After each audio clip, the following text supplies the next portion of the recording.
जो झूठ बोलता है बच जाता है। ये शहरोज है, इसी को बचाने के बयान देना है। एक मुजरिम जिसे सजा मिल रही है, यही मेरे बाबा की आखिरी ख्वाहिश थी। मैं हमेशा उसे प्रोटेक्ट करूंगी। हेलो फ्रेंड, ड्रामा सीरियल एज के जुनून की लास्ट एपिसोड में हम देखने वाले हैं कि आखिरकार शहरोज को पुलिस गिरफ्तार करके ले जाती है।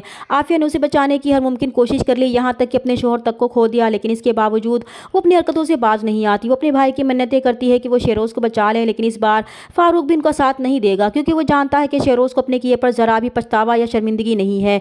तभी वो अपनी बहन से भी कहते हैं कि शहरोज को सज़ा मिलनी ज़रूरी है, अगर उसे सज़ा ना मिली तो एक दिन बहुत बड़ा क्रिमिनल बन जाएगा।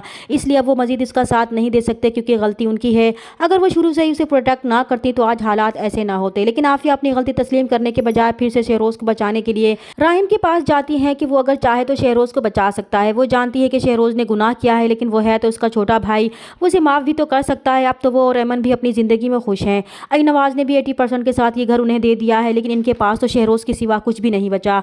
शहरोज ही उनका कुल असासा है, क्या वो उसे माफ़ नहीं कर सकता। वो वादा करती है कि वो शहरोज को लेकर इनकी ज़िंदगी से बहुत दूर चली जाएंगी। तब राहिम उन्हें कहता है कि शहरोज ने जुर्म किया है, वो एमन का मुजरिम है जिसे उसके किए की सज़ा मिल रही है। वो भी उसे सज़ा दिलवाने की पूरी कोशिश करेगा, क्योंकि इसके बाबा की आखिरी ख्वाहिश है, क्योंकि वो भी यही चाहते थे कि शहरोज सुधर सके। तब आफिया राहिम से कहती है कि फिर ठीक है, अगर वो शहरोज को सज़ा दिलवाने की पूरी कोशिश कर रहा है तो वो भी अपने बेटे को प्रोटेक्ट करने के लिए आखिरी हद तक जाएंगी, क्योंकि वो उसकी माँ है। चाहे सारी दुनिया भी उनके बेटे के खिलाफ हो जाए तो वो फिर भी उसके साथ खड़ी होंगी और इसे बचाने की पूरी कोशिश करेंगी। इन्हें अब भी शहरोज की मोहब्बत में कुछ नज़र नहीं आ रहा था। वो राहिम को चैलेंज करने के बाद फिर से इन्हीं हरकतों पर आ जाएंगी और शमसी को फ़ोन करके कहेंगी कि वो किसी भी तरह से जमाल को राज़ी करे कि वो शहरोज के खिलाफ कोई भी बयान ना दे। अब शमसी जमाल से ये बात मनवाने के लिए उसकी माँ को अगवा करके उसकी वीडियो बनाएगा और फिर वो जमाल से मिलने जेल जाएगा। इसे वो वीडियो दिखाएगा और कहेगा कि अगर वो चाहता है कि इसकी माँ को कुछ ना हो तो उसे वही करना होगा जो वो कहेगा। फिर वो जमाल को शहरोज की तस्वीर दिखाता है और कहता है कि ये शहरोज है और इसे बचाने के लिए इस अदालत में शहरोज के हक में गवाही देनी है।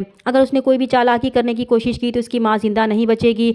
अगर वो उनका साथ देगा तो इस सूरत में इसकी माँ भी बच जाएगी और वो भी जेल से जल्द रिहा हो जाएगा। और फिर जमाल को गवाह के तौर पर अदालत में पेश किया जाएगा तो जमाल अपनी माँ को बचाने के लिए शहरोज के हक में गवाही देगा और फिर सारा इल्ज़ाम एमन और राहिम पर डाल देगा। तो एमन और राहिम को बहुत दुख होगा। तभी जब एमन को कटहरे में बुलाया जाता है तो वो शहरोज को देखते हुए अदालत से कहती है कि वो क्या गवाही दे, क्योंकि यहाँ तो सच कोई मायने ही नहीं रखता। यहाँ सिर्फ झूठ बिकता है, जो झूठ बोलता है वो बच जाता है और जो सच बोलता है वो मर जाता है, क्योंकि जमाल बिक चुका है और वो झूठ बोल रहा है। फिर वो सारा सच अदालत को बताएगी। फिर उन सबकी गवाही के बाद शहरोज के दोस्तों को बुलाया जाएगा तो वो खिलाफ तवक्को शहरोज के खिलाफ गवाही देंगे। तो अदालत शहरोज को सज़ा सुना देगी और आफिया अपनी पूरी कोशिशों के बावजूद भी शहरोज को बचा नहीं पाएंगी। जब पुलिस शहरोज को अदालत से लेकर जा रही होगी तो शहरोज बहुत गुस्से में होगा। क्रिमिनल जहन होने की वजह से मौका मिलते ही वो पुलिस की गन निकाल कर एमन और राहिम को मारने की कोशिश करेगा।